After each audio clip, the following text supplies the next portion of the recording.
La Asamblea escuchará. The Assembly will hear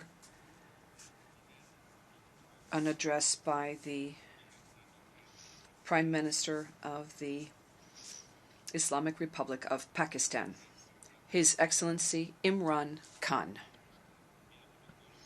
May I request protocol to escort His Excellency. I have great pleasure in welcoming His Excellency Prime Minister of the Islamic Republic of Pakistan, and I invite him to address the General Assembly. Bismillah ar-Rahman ar-Rahim. Iyyaka na'budu wa iyyaka nasta'in. Mr. President, Honorable Secretary General, Excellencies, ladies and gentlemen, I feel honored today to represent my country at this forum of world leaders, where we have a chance to discuss problems that the world is facing. I want to talk about a lot of problems, but just 4 today. And I especially came to this forum despite a difficult time in my country, facing challenges. I would not have come, but because I feel that there are some very urgent problems which the world must address. So first of all, I start with climate change. So many leaders have talked about climate change. But Mr. President, I feel that there is a lack of seriousness. Perhaps world leaders some of the leaders who can do a lot, do not realize the urgency of the situation. We have a lot of ideas, but as someone said, ideas without funding is mere hallucination. Pakistan, I'll give you start with my own country. Our country is amongst the top 10 nations in the world which are most affected by climate change. We depend upon our rivers. We are mainly an agricultural country. And 80% of the water in our rivers comes from our glaciers. The glaciers, not just on the Pakistani side, even India. The 80% of the water in Ganges and the Indian rivers also comes from the glaciers, from the Himalayan glaciers, Karakoram, Hindu Kush. And these glaciers are melting at quite a rapid pace. We detected already 5,000 glacial lakes in our mountains. And if this keeps going, if nothing is done, we are scared that humans are facing a huge catastrophe. In my country, when my party came to power in the province of KP, we planted 1 billion trees in 5 years. Now we've set ourselves a target of 10 billion trees in Pakistan. Idea being to counter the effects of global warming. But one country cannot do anything. This has to be a combined effort of the world. My optimism comes from the fact that humans, the Almighty has endowed humans with great powers. We can do anything, provided our survival instinct is stirred up. And this is really what I hope that the United Nations will take a lead in this. There must be more emphasis. Richer countries must be pushed. Countries that are responsible for greenhouse gas emissions. They must be pushed because our country contributes minuscule amount to greenhouse gases. So I feel that the United Nations must take leadership in this. My second issue for me right now is even more critical.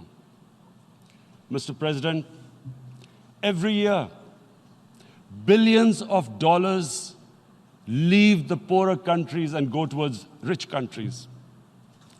Billions of dollars siphoned off by the ruling elites of the developing world. And they find their way into Western bank accounts, offshore accounts, tax havens, expensive properties hidden behind companies bought in Western capitals. Mr. President, this is devastating the developing world. This is causing more poverty, debts. It's impoverishing the developing world. The difference between rich and poor countries is growing because of this. Money laundering, which happens because money leaves the poorer countries into rich countries, is not treated the same as, for instance, money from drugs or terror financing. The seriousness which terror financing and money from drugs, the way it is treated, it's not the same. The way the poor countries are being plundered by their elites. It's not happening. In my country, when I took charge of our government a year back, in the 10 years preceding that, our total debt went up 4 times. The debt we had accumulated in 60 years, just in 10 years, it went up 4 times.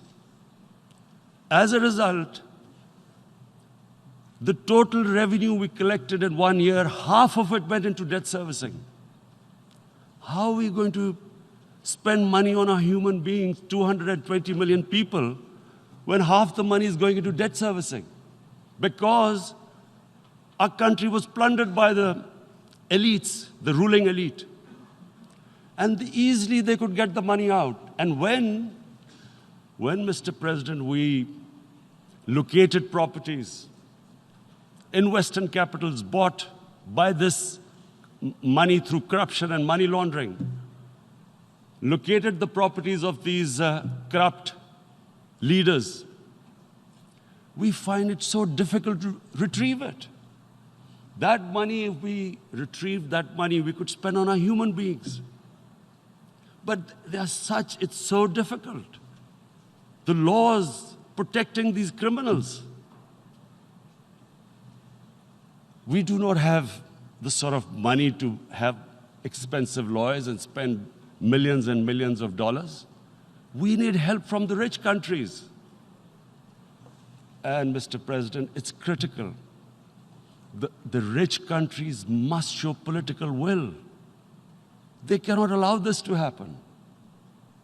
How can the poor countries spend money on human development, which the United Nations asks, SDG? How are we going to do it when this money can easily leave our countries? So, unless the rich countries intend to build walls to stop economic refugees coming as we see right now, they must take action. They must take action now. It must be a deterrent. Corrupt ruling elites should not be able to take money out easily and park it into foreign bank accounts and into these properties abroad. And I never understand why. Why do we have these tax havens? Why is this allowed? Why shouldn't rich people pay taxes? Why is it legal to have these tax havens where you have these secret accounts? Because, the world is changing. The population of the world is growing. Sooner or later, you're going to have a crisis if the poor get poorer and the rich get richer. There is going to be a crisis sooner or later. So this is my second point. I hope that the United Nations takes a lead in this. It involves the IMF, the World Bank, Asian Development Bank. They must find a way of stopping this plunder of the developing world.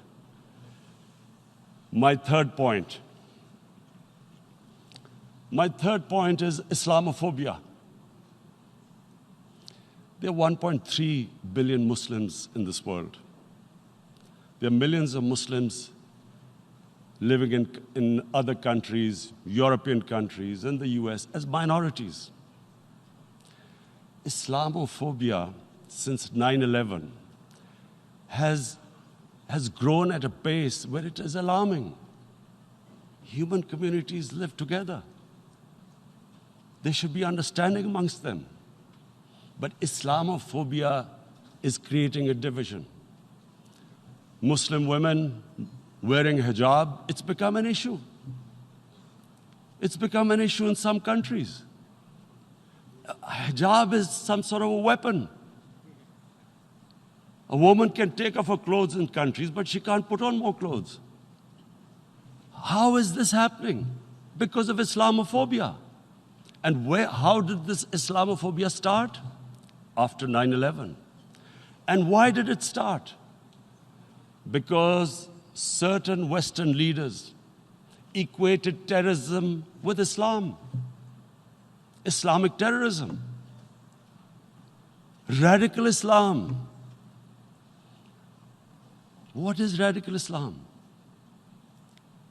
There is only one Islam. And that is the Islam we follow of Prophet Muhammad sallallahu alaihi wasallam.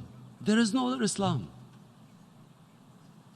Radical Islam, Islamic terrorism, what message did they send to people in the West?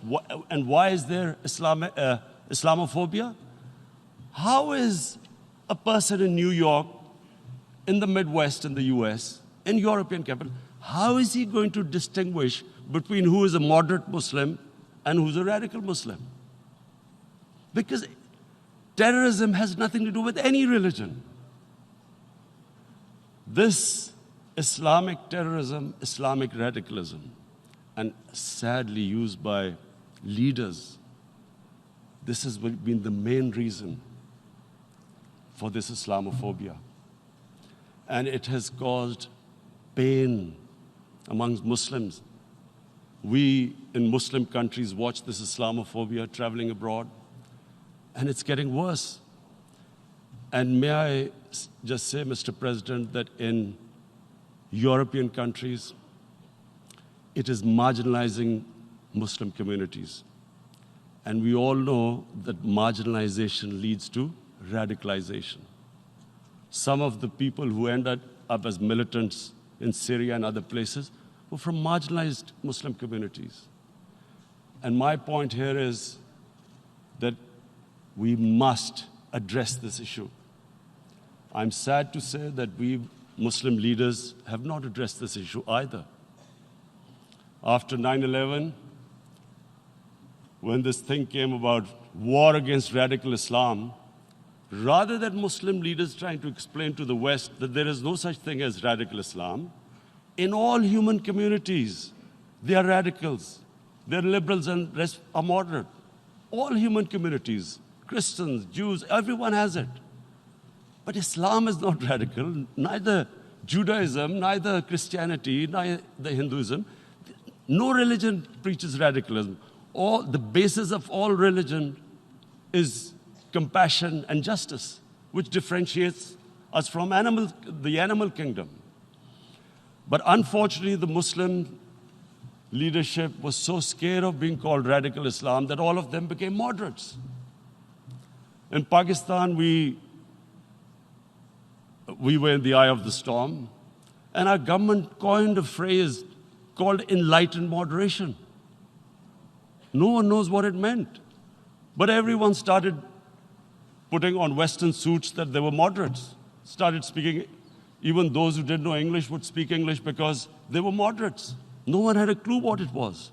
Because we, in the Muslim world, did not explain to the West that there is no such thing as radical Islam. One of the reasons why after 9/11 Islam was supposed to be equated with terrorism was suicide attacks. Because the 9/11 bombers did a suicide attack, all sorts of theories came up that the Muslims are involved in suicide attacks because they will get virgin in heavens. Some came up with, what about women, suicide attackers? So this bizarre thing happened. No one explained. Suicide attacks and Islam were equated. No one did research that before 9/11, the majority of suicide attacks in the world were by Tamil Tigers, who were Hindus. No one blamed Hinduism, and quite rightly. What has Hinduism got to do with what desperate people were doing in Sri Lanka? We all know we've seen films about Japanese kamikaze pilots at the end of the Second World War doing suicide attacks. No one blamed the religion. But here we were trying to prove we were moderates and not explaining to the West. But the most important thing I wanted to say here today, in explaining this Islamophobia, Mr. President, and I feel it's very important because I played professional sport in England, I spent a lot of time there, so I know how the Western mind works and how West views religion. So where the misunderstanding about Islam came.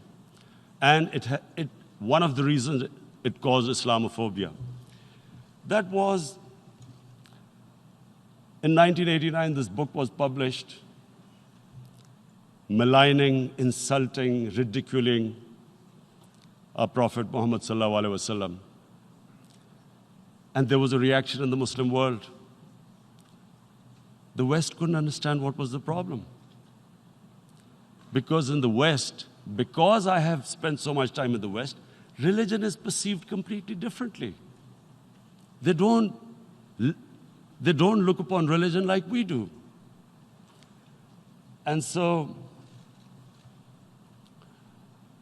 Islam was supposed to be an intolerant religion. It was against freedom of expression. And Islam took a real beating 30 years ago. I still remember it became a watershed. And every 2 or 3 years, someone would malign our Prophet, peace be upon him. There would be a reaction by the Muslims. And again, it was Islam, an intolerant religion. Again, this time, I blame a certain section of the people in the West who deliberately provoked this, knowing the impact it would have. But the majority of the people in the West didn't understand. This is where, again, Muslim leadership let the Muslims down. We should have explained to them what our Prophet, peace be upon him, means to us. So in 1 minute, I'll try and explain what he means to us. Our Prophet was the witness to the divine book, the Holy Quran. The Holy Quran is the book of guidance for Muslims, and the Prophet's life was living the Quran. He was an example of what the Quran guided us to be. So he is the ideal we all try to get to. The Prophet created the state of Medina, the first state in Islam. That state was the basis of a Muslim civilization which became the predominant civilization for the next 700 years. And what was that state? I hear such strange things about Islam, that it is against women, it's against minorities. The first state of Islam in Medina, it was the first time a welfare state was set up. The state took responsibility of the weak, widows, orphans, poor people, handicapped. It taxed the rich, spent the money on the poor. The state announced that all human beings are children of Adam, hence equal, whatever the color of their skin. The state announced, the Prophet announced that, and slavery, the whole system depended on slavery as it did for many years in the Western societies. The Prophet said that one of the greatest deeds is to free a slave. But because the society depended on slavery, he said, but if you have to, treat them as an equal member of the family. And as a result, something happened in a Muslim world which hasn't happened in any other civilization. Slave dynasties appeared. Slaves became kings. The Mamluks, slaves who ruled Egypt. In India, there were slave dynasties. And then, with minorities, again, you hear that Islam is supposed to be against minorities. Let me just make this clear. In Islam, the Prophet announced that everyone was free to practice his religion. It was a sacred duty to protect the places of worship of all religions. He announced that every person is equal in front of law, whatever his religion or his color. And this incredible case, and I always quote this, that the fourth Khalifa, the head of state of Medina, he lost a court case against a Jewish citizen. So, number one, it showed there was a rule of law, no one was above law. And number two, that a Jewish citizen was an equal citizen. So, Mr. President, when a Muslim society is unjust to its minorities, it is going against the religion of Islam and our Prophet, peace be upon him. So, it is important to understand this. The Prophet lives in our hearts. When he's ridiculed, when he's insulted, it hurts. As we human beings understand one thing, the pain of the heart is far, far, far more hurtful than physical pain. And that's why the Muslims react. And I always thought that if I ever had the stage, I would try and explain this to the world community, especially to the Western community, because having lived in the Western community, people didn't understand this. When I first went as a teenager to England, there was a comedy film on Jesus Christ. It's unthinkable in Muslim societies. So we need to explain that, look, in a human community, we must be sensitive to what causes pain to other human beings. We have, in the Western society, and quite rightly, the Holocaust is treated with sensitivity because it gives the Jewish community pain. That's all we ask. That do not use freedom of speech to cause us pain by insulting our Holy Prophet. That's all we want. And now, the number fourth point, Mr. President, and this is the most critical point, is the reason why I especially came here. It is about what is happening in Kashmir. Before I go on this, I want to make one thing clear, that when we came to power, my first priority was that Pakistan would be a country which will try its best to bring peace. We had been through this war on terror. We joined the United States war on terror after 2001. And Pakistan went through one of its worst periods where 70,000 Pakistanis died and over 150 billion was lost to our economy.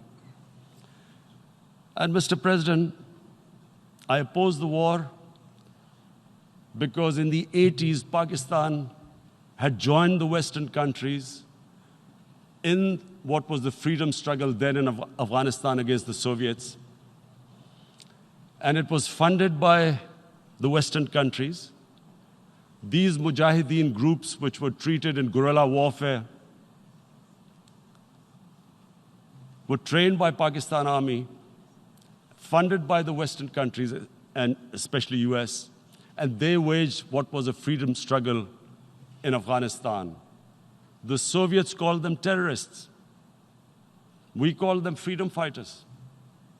1989, the Soviets retreated. The Americans packed up and left. Pakistan was left with these groups. Come 9/11, Pakistan joined the United States in this war on terror. And now our government was supposed to, the reason why I opposed joining this war, because here we had indoctrinated them in jihad, meaning freedom struggle against foreign occupation. Now, because we had joined the US, and the US had occupied Afghanistan, now we were supposed to tell them that, no, this is not freedom struggle and jihad, it's terrorism. So that's why I tried to tell then government that, stay neutral because you will have leverage over them. You will be able to control them. But if you join them, you become collaborators and they will attack you, which is what happened. They turned against us. We went through a nightmare. 70,000 people killed in a war we had nothing to do with. No Pakistani was involved in 9/11. Taliban were in Afghanistan. Al-Qaeda was in Afghanistan. What had we to do with it? 70,000 Pakistanis died. So when we came to power, we decided that we would dismantle what was left of these groups. And this decision was taken not just by us, but by all the political parties in Pakistan. Unfortunately, they didn't implement it. So we came to power, we decided to implement it, and we dismantled whatever was left of the groups. And I know that India keeps accusing us that there are these groups there. I would like the United Nations to send observers, see for themselves what we've done. No Pakistani government would have dared to do this because it would have created strife. But we decided that there would be no militant organizations in Pakistan. So I need to give you this background and to what I'm going to say later on. And secondly, we started mending fences. I invited the Afghan president. We developed a relationship with Afghanistan. We had problems with Iran. We mended fences there. And then India. Now let me just give you a little background about my relationship with India. Because of cricket, and cricket being it's a passion in the subcontinent, I had great following in India. I have friends in India, and I loved going to India. So immediately, when my party came to power, the first thing we did was to immediately reach out to India. And I spoke to President Modi, and I said, look, we have similar problems. Climate change, poverty. Let's get together. Let's resolve our differences through trade. Let's build a relationship on trust. Prime Minister Modi told me that, there were terrorist attacks from Pakistan. I said, we have problems with you. There are terrorist attacks which we know are instigated by India in Balochistan. We caught a spy, Kulbhushan Yadav, who admitted what the sabotage going on in Karachi and Balochistan. So we said, look, let's leave that behind. Let's move forward. Our main priority should be our people. The highest number of poor people live in the Indian subcontinent. Unfortunately, didn't make any headways. Our foreign minister was supposed to meet on this in the UNGA last year. India canceled it. We thought that it's their election coming up. It's a nationalist, ultra-nationalist party. It doesn't want to cozy up to Pakistan. So we thought, okay, we'll wait till the elections. Meanwhile, a 20-year-old Kashmiri boy, whose father said was radicalized by the security forces in Kashmir, blew himself up on an Indian convoy. Immediately, India blamed us. I spoke to the Indian public on television. I said, if you give us any iota of proof, we will immediately take action, because we've clamped down on these groups. Rather than sending us any proofs, they sent their jets in, they bombed us. We retaliated. A jet, 2 of their planes were shot down, 1 pilot bailed out in Pakistan. We immediately returned the pilot, saying that, look, we do not want any escalation. Rather than taking that as a peace gesture, the entire campaign, almost the entire campaign of Mr. Modi in the election was how he had taught Pakistan a lesson that jets had killed 350 terrorists. Complete lie. They had just killed about 10 trees of ours, which was quite painful given that, we are growing all these trees. He then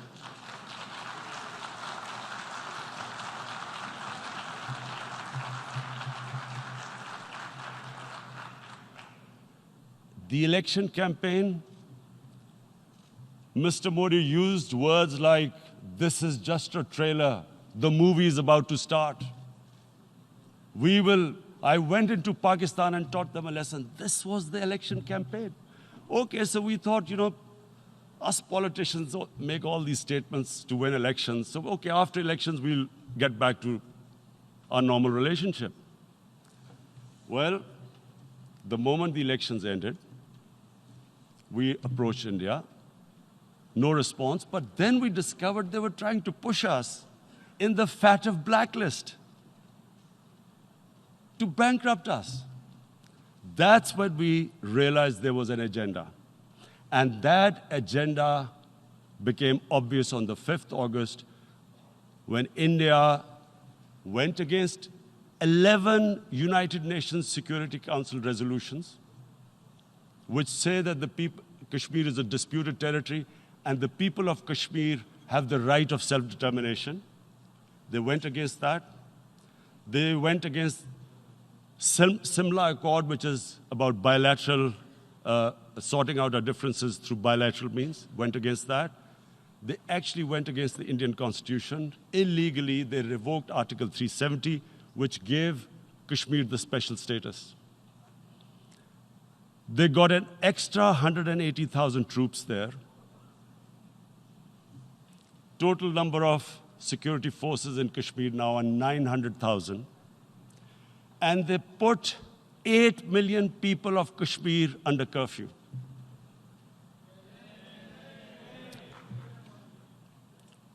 Mr. President,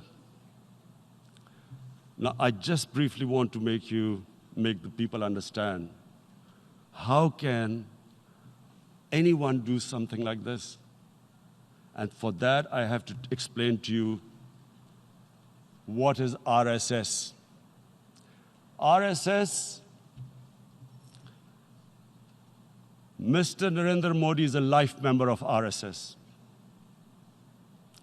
RSS was an organization that was inspired by Adolf Hitler and Mussolini, came about in 1925. They believed in racial purity, racial superiority. They also believed they were an Aryan race like the Nazi believed they were an Aryan race.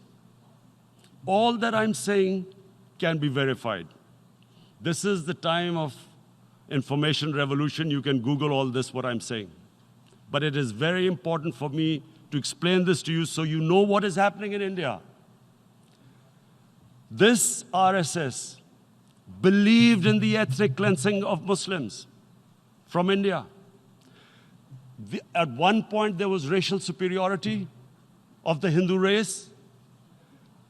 Secondly, it was hatred for the Muslims and for the Christians, because they believed that this golden age of Hindu civilization was stopped because of Muslim rule centuries back and then the British rule of India.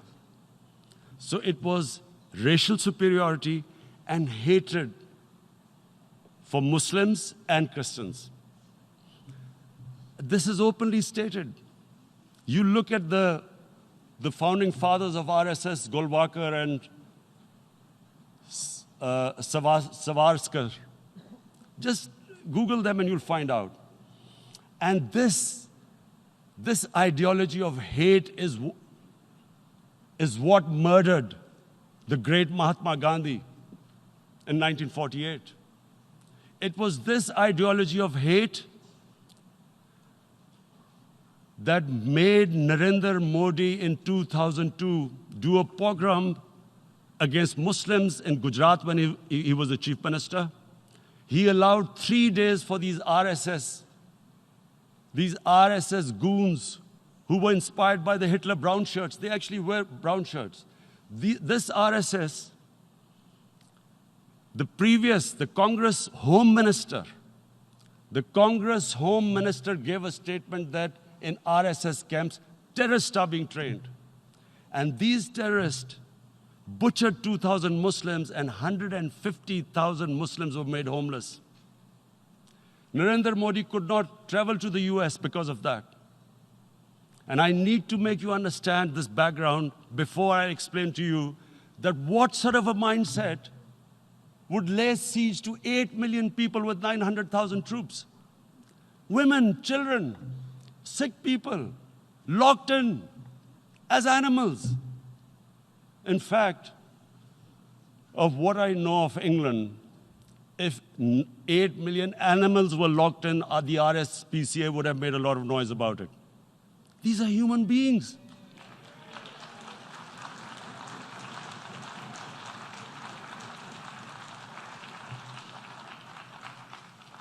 And Mr. President, what comes with racial superiority, these illusions of Aryan superior race, is arrogance.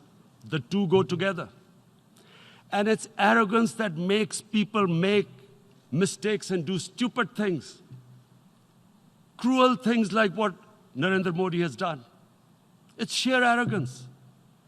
And it's arrogance that has blinded him from the fact that what is going to happen when the curfew is lifted? Has he thought about it? This hasn't been thought through. What is he going to do when he lifts the curfew? Does he think that people of Kashmir will quietly accept the status quo because India has changed the constitution and taken away the special status? They'll accept that? Mr. President, 100,000 Kashmiris have died in the past 30 years because they were denied the right given by the United Nations, the right for self-determination. 100,000 have died and 11,000 women have been raped. There are 2 United Nations human rights reports on this. The world hasn't done anything because India is a huge market, 1.2 billion people. Sadly, the material prevails over the human. But this has serious consequences. Again, I repeat, that's why I'm here. Look, what is going to happen when the curfew is lifted will be a bloodbath. The people will come out. There are 900,000 troops there. They haven't come to, as Narendra Modi says, he's done this for prosperity of Kashmir. This is supposed to be for the development. These 900,000 troops, what are they going to do when they come out? There'll be a bloodbath. Has he thought it through what happens then? Mr. President, has anyone thought that what happens when there is a bloodbath? What do you think the impact will have on people of Kashmir? What do you think they will think? The way they have been boxed in their houses, treated like worse than animals, no rights. Thousands of all the political leadership has been arrested, taken out of Kashmir. Even those Kashmiri leaders who were pro-India have been taken out.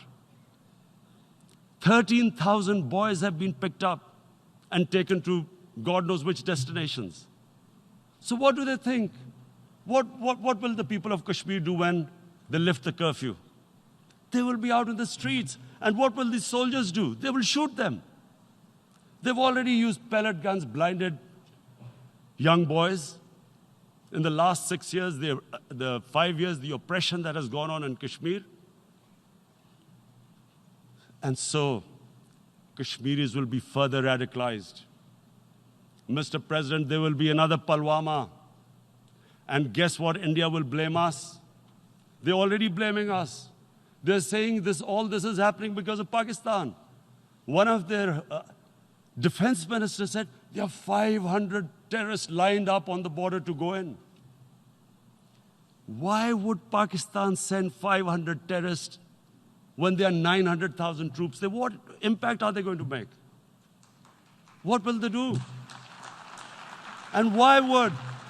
Don't we know that the moment there is some terrorist attack, all that will happen is there'll be further cruelty and oppression of the people of Kashmir. We will just give the 900,000 troops to further crush the people of Kashmir.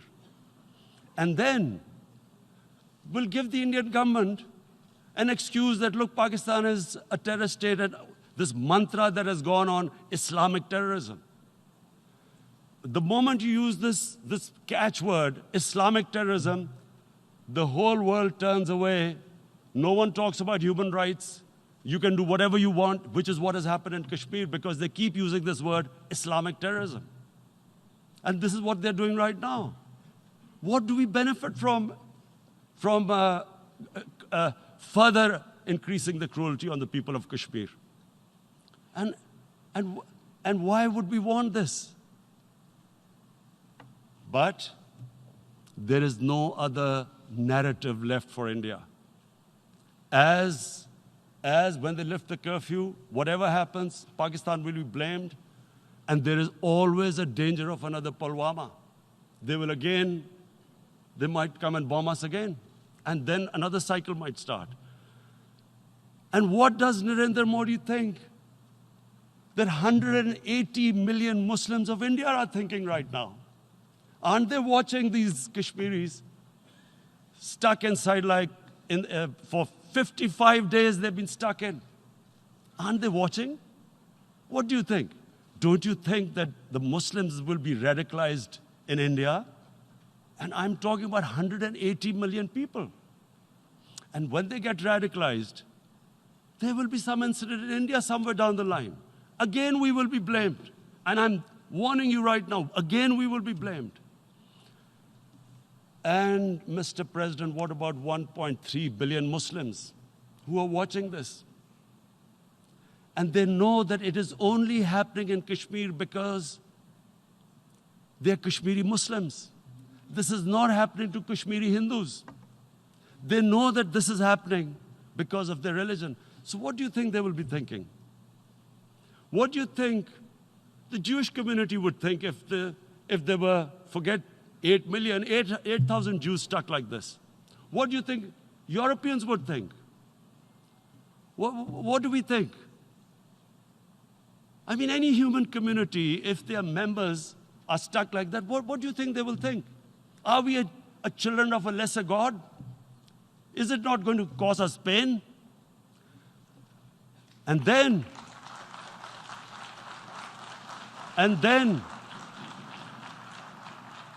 I'll tell you what will happen.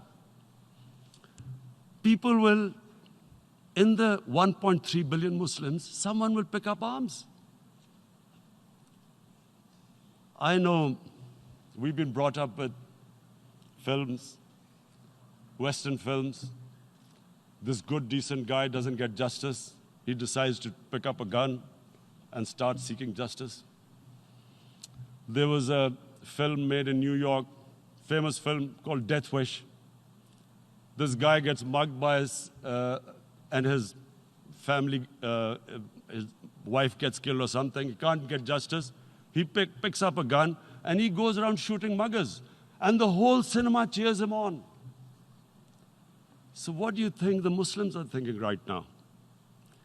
If there is a bloodbath, there will be Muslims becoming radicals, not because of Islam, but because of what they will see, that there's no justice when it comes to Muslims. There were Rohingya Muslims, Myanmar, who are, God knows, almost 1 million people out, ethnic cleansing. What was the response of the world community? So what do you think will be the response of 1.3 billion Muslims? I picture myself. I'm in Kashmir. I've been locked up for 55 days. I have heard about, and there are rapes, Indian Army going into homes, soldiers. Would I want to live this humiliation? Would I want to live like that? I would pick up a gun. You're forcing people. You are forcing people into radicalization. When people lose the will to live, what is there to live for? And this is what, if you can do this to human beings, you are actually radicalizing people.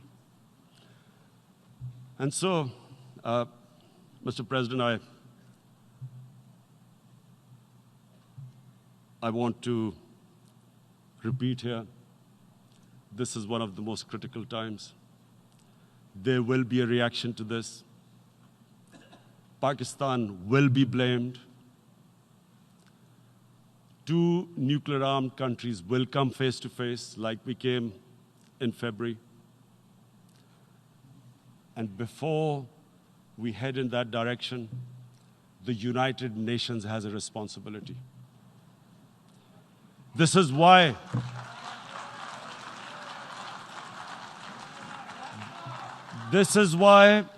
the United Nations came into being in 1945.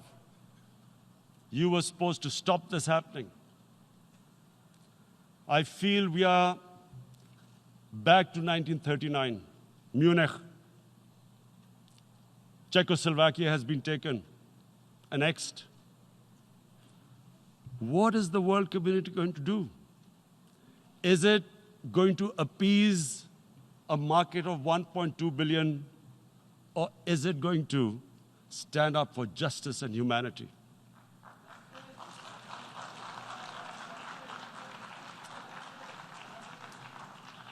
If this goes wrong, you hope for the best, but be prepared for the worst.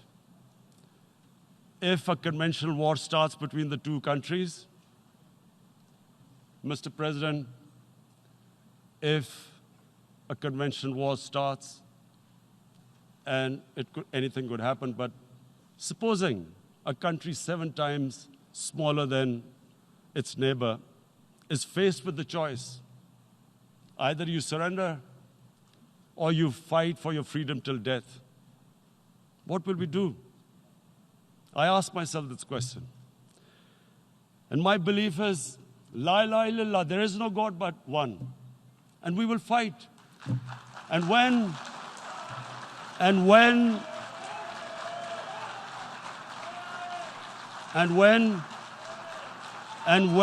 a nuclear-armed country fights to the end, it will have consequences far beyond the borders. It will have consequences for the world, which is why I repeat I'm here. Because I'm warning you, it's not a threat. It's a fair worry that where are we headed? And I've come here to tell the UN, you've got to, this is a test for the United Nations. You are the one who guaranteed the people of Kashmir the right of self-determination.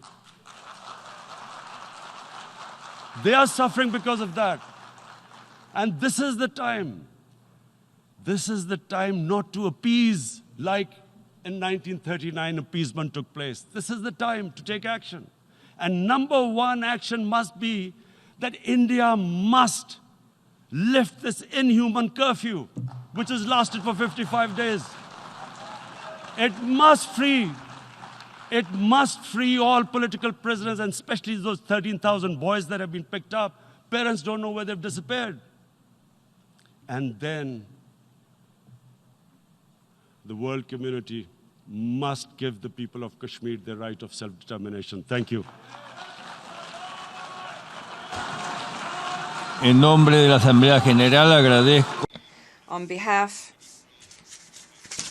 of the General Assembly, I would like to thank His Excellency, the Prime Minister of Pakistan, and I ask protocol to escort His Excellency.